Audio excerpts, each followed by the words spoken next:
As a people and as a nation, we elect our leaders. We decide our future. And with less than a year till the Filipino votes again, it is politics as usual.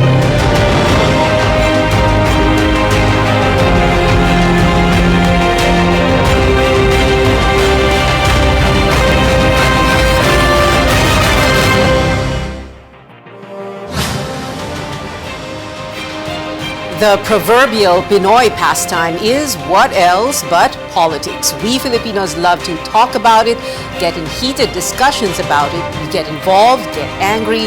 But before we get too deep into it, just remember it is 2 weeks before certificates of candidacies are filed, a veritable fiesta, politics galore, posturing galore, forma galore, candidates accompanied by family, friends, and supporters, sometimes with a marching band as if it were a meeting de avance. And all they were going to do was file this sheet of paper to make it official. Now, in the next few weeks, we're going to see two things happen: alignments made and battle lines drawn. And from there, we get a pretty good idea of what the landscape is going to look like. Take note, I didn't say what it's going to be for 2022. Now, somewhere in between, expect the mudslinging, the betrayals, digging up dirt where political opponents can find them. And this is why we are here. This isn't your typical talk show. More than talking heads, we will go deep. We're going to do a tabletop exercise of sorts. For this episode, this table is going to be our 2022 battleground. Here on this table, just at my hands, are printouts of the names and faces of every possible presidential and vice presidential candidate. We'll move them around the table through 3 columns: president, vice president, and senator. Just where do they belong exactly and where will they end up? It is politics as usual. I'm Pia Hontiveros. Now, 3 subject matter experts on packaging candidates and campaigning for them are going to be helping me to do that because the pandemic will not allow us to have all guests in the studio. 2 of them will join via Zoom on this screen. Greg Garcia and Alan Herman joining us via Zoom, like I said, and Mr. Lito Banayo, who's here in the studio. Now, Greg and Alan and Lito will be able to see, Greg and Alan via Zoom, of course, will be able to see the tabletop at all times. The camera above the table will make sure of that. Let's start with the president himself. Rodrigo Duterte, the runaway winner in 2016, started as the dark horse that came out from nowhere. 39% of the vote, 16.6 million votes. He cannot run for re-election, but could he, should he, would he run for vice president, for VP? The PDP Laban Kusi faction all out for a Bongo Rodrigo Duterte tandem. So we're going to ask first our guests, Lito Banayo and Greg Garcia and Alan Herman, what they think of this. Should he, could he, would he run for VP? Sir Lito? Could he run? Yes. That is not prescribed by the Constitution. Should he run? Even if it, some people say, in the spirit of the Constitution, pwedeng hindi na lang. Hindi. Pwede yun. But yung should, I would normally, but that is a precedent. No? That's the first time it's going to happen. No? And it's quite unusual. I think it would depend on the dynamic within the family. No?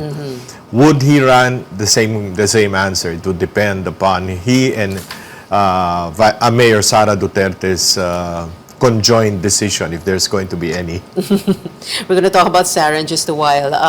Sir Greg, what do you think? Should he, could he, would he run for VP? Well, let me just say that I think they are very politically savvy, okay? So they know what's in store, what's not in store, so I don't think he will run. Oh, you don't think he will run? Alan, Herman? Yeah. I'm actually in agreement with both gentlemen. The spirit of the Constitution, first of all, has to be taken into consideration, and not just the letter of its legality. If there is indeed a loophole in the Constitution that will allow him to run, the spirit does not actually permit him to run. If we're talking about the spirit of the Constitution, being that the vice president is a heartbeat away from the presidency, and I do agree that there will be a step down later on. That is my belief that the president will not go for it as well. All right. Well, that is something to watch out for. And, let's do that tabletop exercise like I said we would. So, Rodrigo Duterte, let's put him here in the vice president column. And since we're going to talk about this next, the Go Duterte tandem that Bongo, of course, the Go Duterte tandem that the PDP Laban Kusi faction wants to see or is suggesting. What do you think of that, Alan? Well, right now, Senator Bongo's numbers are just really consistently have been low. He has spent some considerable money. It's clear, even on social media, that his promotions are in full speed. But survey after survey sees him stuck in this plateau. So the pragmatism of it is, I'm not sure if the machinery can carry the message and the man. Elections being a man, message, machinery, and money proposition. Definitely, he's got the machinery. I think he has the resources, but I'm not sure if that's enough to carry the man and the message. Yeah. Well, so, Sir Greg Garcia, what do you think? Go Duterte. No, I don't think it will happen again for a couple of reasons. Number one, they know the numbers. They have the numbers. And number two, it just doesn't make sense for them to do it. I mean, as simple as that. I mean, there's no sense. But of course, there is also the Duterte tandem baliktad na naman ako. Daughter-father tandem, Sara Duterte and Rodrigo Duterte. Sara has said that she will not run since her father is running and that only one Duterte should run for national office. Dati nga, sabi ni Presidente na hindi daw pambabae trabaho ng Presidente. Pero nananapak ng sheriff yung si Inday Sara. Combo questions here for our guests. So, Sara, Roddy, tandem, si Sara, tatakbo ba talaga? Or, and then, for me, I'm just a bit curious. What a statement. Na parang, she won't run because her father's running for VP. What's that? What's it mean? Na parang, kung kailangan may isang Duterte na tatakbo for a national position dito, Banay? Well, in the case of Mayor Inday Sara, I think it's pretty clear she knows it won't fly. No, a Duterte tandem will not fly. The people will reject something like that. And I think the president is quite savvy politically also to know that won't fly. Hindi pwede yung ganong ginagawa sa isang probinsya o isang syudad, itatranspose mo sa national politics. Okay. Greg Garcia, sir? Yeah, I must echo what Lito Banayo just said. How can you go up front and say father and daughter we run for president and vice president? No matter how much the country loves the Duterte, especially President Duterte, they will just stop and say, wait a minute, why should the father and daughter run the country? So that's fraught with danger talaga. And Alan Herman. Well, circling back to Greg's earlier point about the numbers, I'm sure that their teams also have sentiment analysis, what you call QSS or the sentiment numbers. And I'm sure that they are also cognizant of the fact that a father-daughter tandem won't sit well with a Filipino voter. That can be measured naman eh. And I'm sure that their numbers will validate the fact that hindi katanggap-tanggap sa Pilipino na father-daughter ang tumakbo na sabay. Okay, well, since pinag-usapan natin si Sara Duterte, pag-usapan din natin yung supposed Sara Gibo Teodoro tandem that was supposed to happen. Kuno, according to Nonoy Andaya, sabi niya may announcement sa July. Sara Gibo, of course, like we were saying earlier, no, kung ano-anong, the horses are just getting ready for the race, kung ano-ano ang naririnig natin, and sometimes we don't know kung totoo na ba ito, but what do you think of this Sara Gibo tandem? I love Gibo, but 10 years is a long, long time in politics. So I don't know whether people remember how great Gibo was and how great Gibo could be. I don't know. May kasabihin nga sa atin, parang ano yan ang puto kailangan mainit. Pwede bang init yung puto? After 10 years. And even after you come in, number 4 ba siya? 2010, number 4. Yeah. No, not very good numbers. All right. So Sara Duterte, Gibo Teodoro, let's also talk about the supposed This was about 2-3 months ago. Sara Duterte, Bongbong Marcos, supposed, I keep saying supposed, dami kasing trial balloon eh. Sara Bongbong, and both Gibo and Bonget, of course, went to Davao to greet her in June on her birthday and brought her flowers. What do you think of that? I think that will happen. I see based on the numbers, no, and historically based on the way candidates behave. I think there will be a Bongbong Sara tandem. Okay, teka, baliktarin natin ha. You're saying Bongbong Sara. Alan? Herman? I believe the high probability will be Mayor Inday Sara and former Senator Bongbong, just to form that powerhouse tandem, yung North-South coalition na tinatawag. Okay, teka, baliktarin na natin. Diba tama? Pati yung audience natin nahihilos. And because of that, we need to take a very quick break. Politics as usual, we'll be right back. Stay tuned.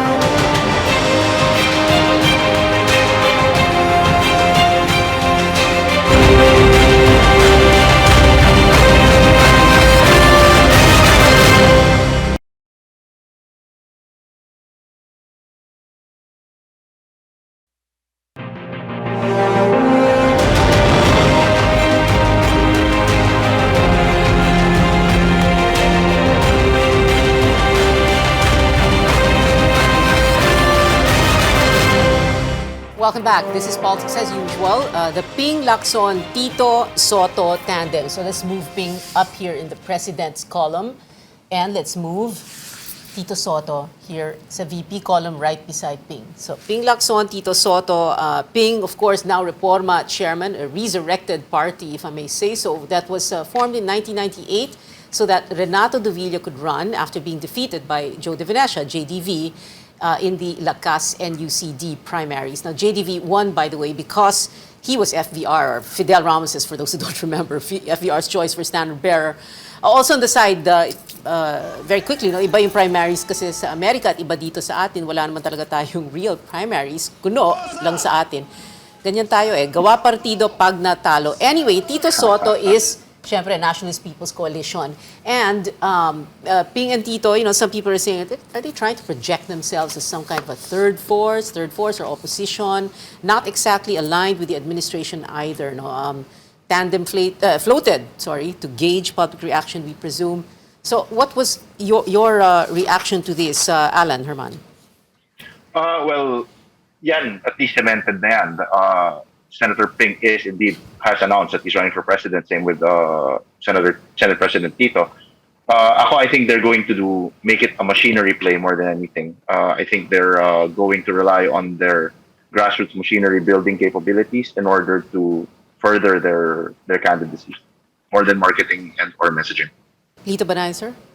Well, Tito is doing very well in the vice presidential race. The numbers are pretty good. Especially if there are fewer candidates for vice president.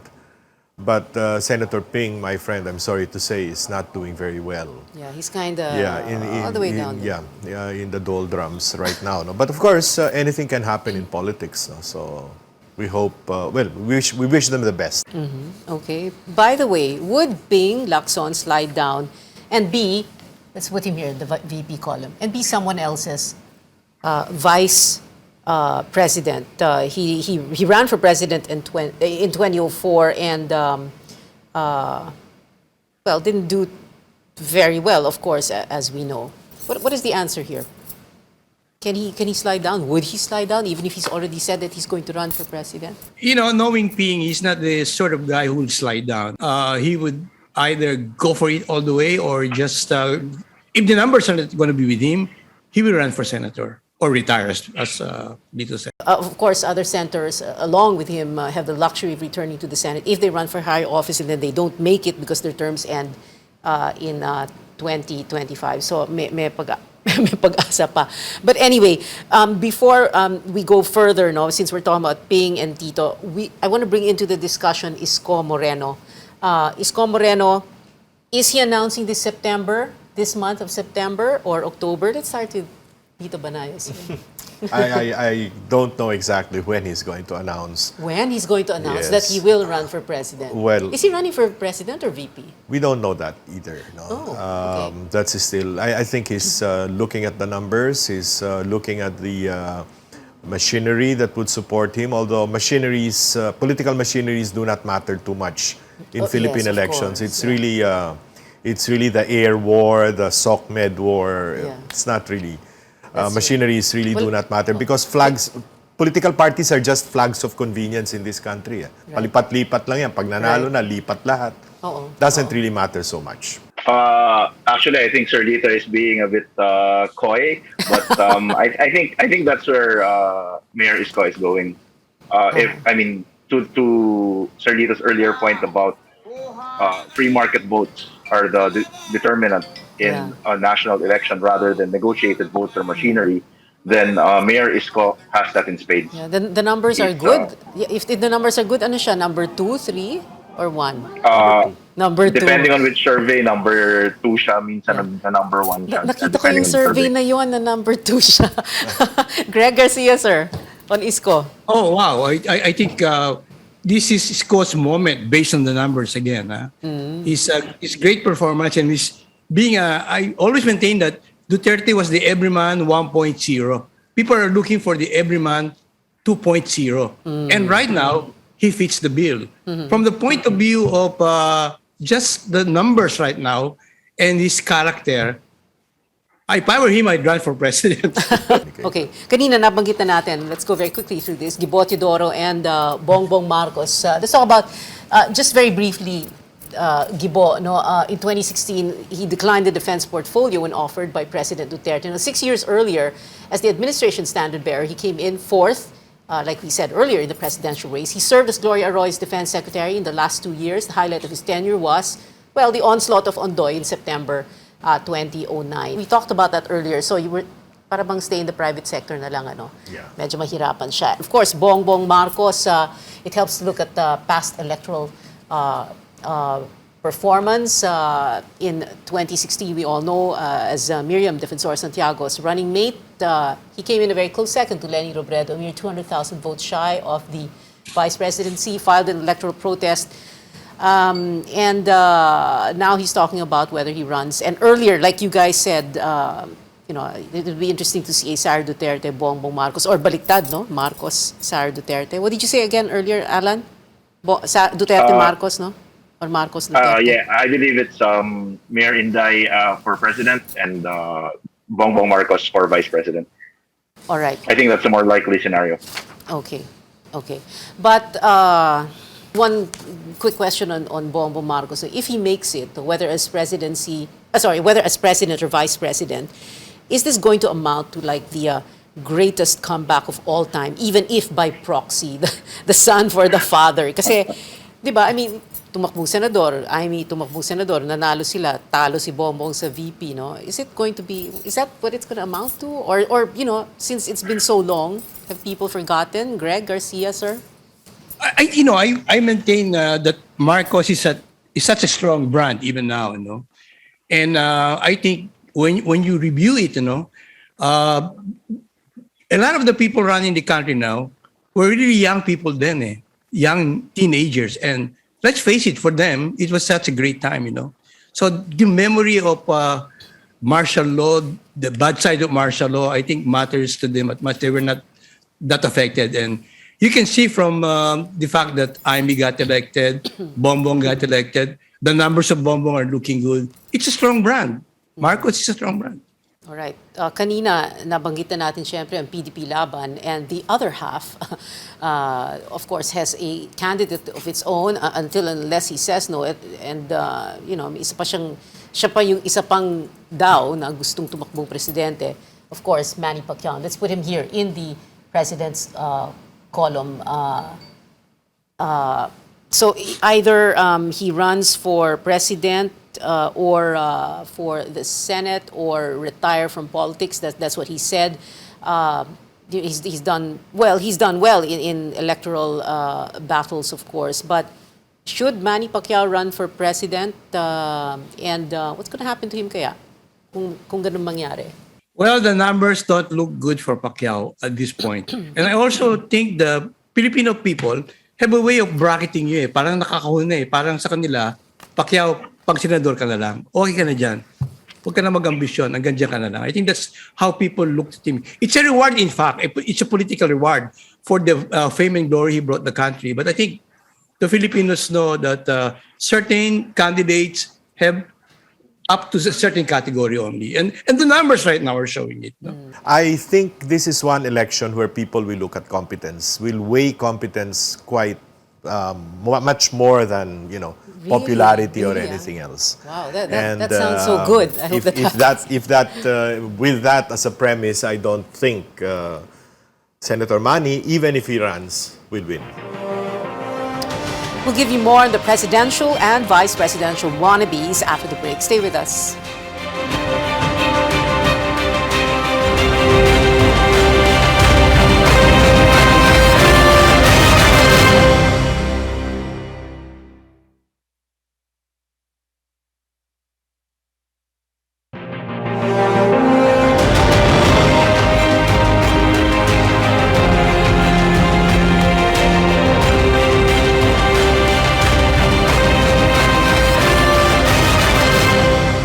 Let's jump to this, no? Trillanes, Sonny Trillanes. Well, only because he's always been an interesting character. He ran in 2016, main attack dog, I think, on Duterte, on Rodrigo Duterte. Pero ang dami sinabi ni Trillanes when Lenny and Ping talked, no way down, nasusuportahan niya. Nang magdalo, yung kanyang partido, si Ping. So, what about Sonny Trillanes? Should we just say goodbye to him? Should we put him here in the president or the VP column, or what? Nobody's answering. Shall we skip it? Well, ang problema kasi kay Sentry is inaway niya lahat. So, first he was a staunchly anti-Duterte figure. He was the symbol of the anti-admin force. Unfortunately, towards the latter part of his pronouncements, even the Liberal Party he was already scratching them the wrong way, and I use the word scratching, not rubbing. He was scratching them the wrong way. Anyway, Grace Poe. Where's Grace? Here, Grace Poe. Okay, Grace Poe. I'll put her here muna dito sa in between the president and the VP column. Totoo ba? For a while, about a month ago, ang pinag-uusapan, a month and a half ago ba yon? Natatakbo na lang daw siya for vice president. Medyo nasunog siya noong 2016, trailblazing, and then in the last few months, her campaign hit boulders. So she spent her time and energy defending herself against claims she was not a natural-born Filipino citizen, COMELEC disqualifying her in December 2015, the Supreme Court ruling in March 2016 that her natural-born status and 10-year residency is A-OK. Ang ending, nag-number 3 nga siya sa elections na yon, 2016. So we also know that there was that last-ditch attempt by the then-President Noynoy Aquino to unite the three forces, and you can see them on your screens right now, Mar, Grace, and Jojo, Binay, to try and defeat Duterte. And he spoke about that to me on the Friday before the elections. Of course, that didn't work. But about Grace Poe, if she runs for VP and doesn't make it, or, should she, because, her term ends in 2025. So even if she runs now, if she loses, balik lang Senado. But kawawa naman ang Senado, para bang tigasalo lang ng mga natalo or something. So paano yun, Lito Banayo? No, the numbers I'm seeing is that if she runs for vice president, she is very strong. That's what I'm seeing. No? Yeah. So, and the fact that she's come up with television ads lately seems to show that she's trying to test the waters whether a vice presidential run is possible or likely. Okay. Lenny Robredo, so running for VP or what? Just a while ago, sorry, not just a while ago, a few days ago, people talking about consolidating forces of 3 or 4 candidates or what? Or is Lenny going? Wasn't she supposed to make an announcement this September? What's going on with Lenny Robredo? From what I've heard, she's been talking to the other presidential wannabes, no? And trying to forge unity among the opposition, or what can be opposition candidates, no, against the Duterte, Marcos brands, no. So I wish her well. She has other options like going for a local position, She could even run for vice president because that is not Yes. prohibited under Yeah. the It is allowed. Constitution. It's there. You know? She can run Oo, for meron. one Pwede siya re-election for vice president is possible. O, de, maganda yun, ano? I think Lenny is such a fine lady, but all her handlers just the way they handle her, she's been the fiercest critic, no? And I think people hate critics naman eh. Okay, final words very quickly, very briefly. Let's begin with Alan Herman. I urge all Filipinos to vote, and I'm hoping that Sir Lito Banayo's words earlier that this will be a competence-based election will ring true. Let's examine candidates' track records and see what they bring to the table in terms of rising out of this pandemic, this slump. And bumoto po tayo. Let's exercise our democratic right that is sacred. Thank you. At syempre, magparehistro kasi maingay sa social media, hindi pa rehistrado, ano? Greg Garcia, sir. This is going to be a defining year for us, the election, because I think it was mentioned earlier, these are tough years, no? So we should be very discerning and look at people with achievements. No? There are some candidates that have good track records. So let's look at the track records rather than just the surnames. No?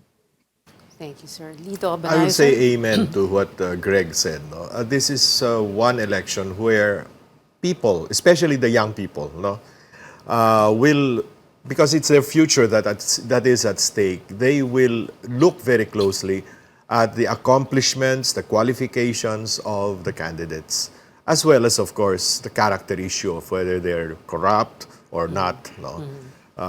Most people define character as whether corrupt or not anyway, so that's going to be the equation. No? Yeah.